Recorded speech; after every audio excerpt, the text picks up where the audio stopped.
প্রথমে আপনাদের জানাই রক্তিম শুভেচ্ছা এবং অভিনন্দন এবং সালাম, আসসালামু আলাইকুম। আপনারা সকলেই জানেন ব্যাচ 20 আমাদের মেহেরপুরের আমাদের সন্তান, আমাদের ভাই, তাদের ঐকান্তিক চেষ্টায় পরিশ্রমের মাধ্যমে মেহেরপুরের মানুষের জন্য একটা সাংস্কৃতিক সন্ধ্যা উপহার দিতে যাচ্ছে। এই সাংস্কৃতিক সন্ধ্যায় আমাদের স্থানীয় শিল্পীর বাইরেও অনেক বহিরাগত শিল্পীরা আছে। তাদের কাছে মেহেরপুরের একটা পরিচ্ছন্ন ইমেজ তুলে ধরার জন্য মেহেরপুরের মানুষের একটা সুন্দর ভাবমূর্তি তোলার দায়িত্ব কিন্তু আমাদের সকলের।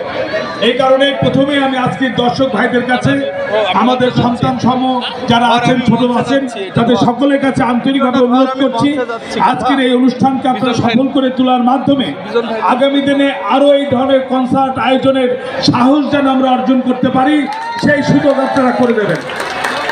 আমার ছোট ভাই সেঙ্গিং যে কথা বলেছে তার সাথে আমি একমত হয়ে বলছি যে আগামী দিনের মেহেরপুরকে মাদক মুক্ত এবং জুয়া মুক্ত মেহেরপুর গড়ে তোলার মূল কারিগর আপনারা।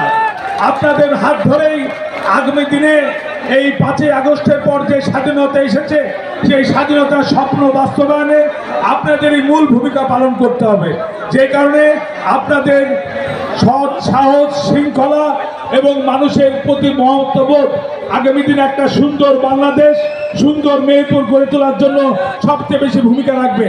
আপনাদের কাছে সেই ভূমিকা প্রত্যাশা করে আমি আমার সংক্ষিপ্ত বক্তৃতা এখানেই শেষ করছি। খুদা হাফেজ। বাংলাদেশ জিন্দাবাদ। ব্যাচ 20 জিন্দাবাদ। হাততালি দিয়ে আমাদের প্রোগ্রাম থেকে স্যারকে অসংখ্য ধন্যবাদ আমাদের ব্যাচ 20 ক্লাব উদ্বোধনের জন্য। এ পর্যায়ে আমরা কেক